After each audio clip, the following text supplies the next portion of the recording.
बिस्मिल्लाहिर्रहमानिर्रहीम। अल-फ़स्लुस्सानी अन अबी हुरैरा रज़ियल्लाहु अन्हु अन्न रसूलल्लाहि सल्लल्लाहु अलैहि वसल्लम क़ाल सलासतुन हक़्क़ुन अलल्लाहि औनुहुमुल मुकातबुल लज़ी युरीदुल अदाअ वन नाकिहुल लज़ी युरीदुल अफ़ाफ़ा वल मुजाहिदु फ़ी सबीलिल्लाह। रवाहु तिर्मिज़ी वन नसाई। बिस्मिल्लाहिर्रहमानिर्रहीम। अल्हम्दुलिल्लाहि रब्बिल आलमीन वस्सलातु वस्सलामु अला सय्यिदिल अंबिया'i वल मुरसलीन व अला आलिहि व अस्हाबिहि अजमईन, अम्मा बअद। हज़रत अबू हुरैरा रज़ियल्लाहु तआला अन्हु से मनक़ूल है कि रसूलुल्लाह सल्लल्लाहु अलैहि वसल्लम ने इरशाद फरमाया, सलासतुन हक़्क़ुन अलल्लाहि औनुहुम।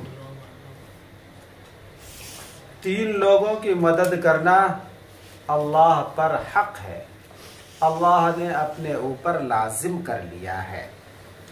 तो तीन लोगों की मदद करना अल्लाह जल्ल शानुहु ने अपने फज़ल व कमाल की वजह से अपने ऊपर लाजिम कर लिया है, ज़रूर इनकी मदद फरमाते हैं। नंबर एक, अल मुकातबुल लज़ी युरीदुल अदा, वो मुकातब कि जो माल की अदायगी का इरादा रखता हो। मुकातब जैसा कि जानते हैं उस गुलाम को कहा जाता है जिस गुलाम ने अपने आका से कुछ माल देकर आज़ादी तय कर ली कि मैं 50,000 दूंगा या 1 लाख दूंगा तो मुझे आज़ाद कर दिया जाएगा, तो उसको मुकातब कहते हैं। तो अगर मुकातब ने अपने आका से बदले किताबत तय कर लिया, अल्लाह जल्ल शानुहु ऐसे गुलाम की ज़रूर मदद फरमाते हैं।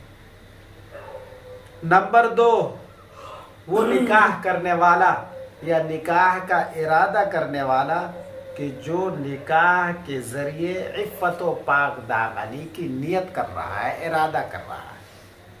निकाह इस वजह से कर रहा है ताकि वो अपने आप को गुनाहों से महफूज रख सके, इफ़्फ़त व पाक दामनी इख्तियार कर सके, इस वजह से वो निकाह कर रहा है। तो अल्लाह जल्ल शानुहु ऐसे नाक़ह के, ऐसे निकाह के इरादा रखने वाले की मदद फरमाते हैं। कुरान करीम में भी अल्लाह जल्ल शानुहु ने इरशाद फरमाया है, वअन्किहुल अयामा मिनकुम वस्सालिहीन मिन इबादिकुम व इमाइकुम इन यकूनु फुक़रा युग़निहुमुल्लाहु मिन फ़ज़लिही, के तुम में से जो बगैर शादीशुदा है तो उनका निकाह कराओ, और जो गुलाम बांदियों में से नेक हैं उनका भी निकाह कराओ। अगर वो तंगदस्त और फ़कीर हैं तो अल्लाह जल्ल शानुहु अपने फजल से, अपनी मेहरबानी से उन्हें मुस्तगनी और बेनियाज कर दे, उनको मालदार बना देंगे। चुनांचे देखा जाता है कि शादी से पहले आदमी बहुत कल्लाश और फ़कीर रहता है, लेकिन शादी के बाद बरकतों का नुज़ूल शुरू होता है, घर द्वार ज़मीन जायदाद सारी चीज़ें जमा हो जाती हैं। तो अल्लाह जल्ल शानुहु निकाह का इरादा करने वाले, इरादा रखने वाले की मदद फरमाते हैं। कुरान करीम में जो फरमाया कि जो नेक हो गुलामों और बांदियों में से उनका निकाह करा। तो अगर वो बद है, नेक नहीं है, तो क्या उनका निकाह कराना जायज़ नहीं है? उनका भी निकाह कराना जायज़ है। लेकिन जो गुलाम या बांदियाँ नेक होते हैं तो आका और मालिक का रुझान उनकी तरफ ज़्यादा होता है, उनके साथ खैर का बर्ताव, सखावत का बर्ताव होता है। तो इस वजह से ख़ास तौर पर उनको निकाह कराने का हुक्म दिया है।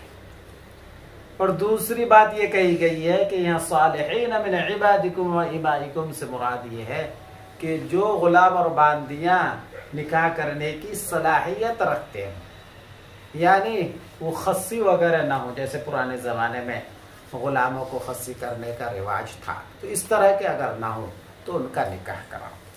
तो बहरहाल अगर पाक दामनी इफ़्फ़त का इरादा है तो अल्लाह जल्ल शानुहु ऐसे निकाह के इरादा करने वाले की मदद फरमाते हैं। नंबर 3, अल मुजाहिदु फ़ी सबीलिल्लाह, अल्लाह के रास्ते में जिहाद करने वाले की मदद फरमाते हैं। अब सवाल ये पैदा होता है कि अल्लाह तो बहुत सारे अपने बंदों की मदद फरमाते हैं, तो इन तीन की खुसूसियत क्या है? उसका जवाब ये है कि ये तीनों बड़े मुश्किल और इंतहाई अहम काम है। अल्लाह की मदद और फजल व कमाल के बगैर हो ही नहीं सकता। अल्लाह के एहसान के बगैर ये काम अंजाम नहीं पा सकते। लिहाजा जो कोई भी इन कामों के करने का इरादा रखता है तो अल्लाह की मदद उसके लिए शुरू हो जाती है, और जब अल्लाह की मदद शुरू हो जाती है तो काम का इरादा करने वालों के लिए ये काम आसान हो जाते हैं।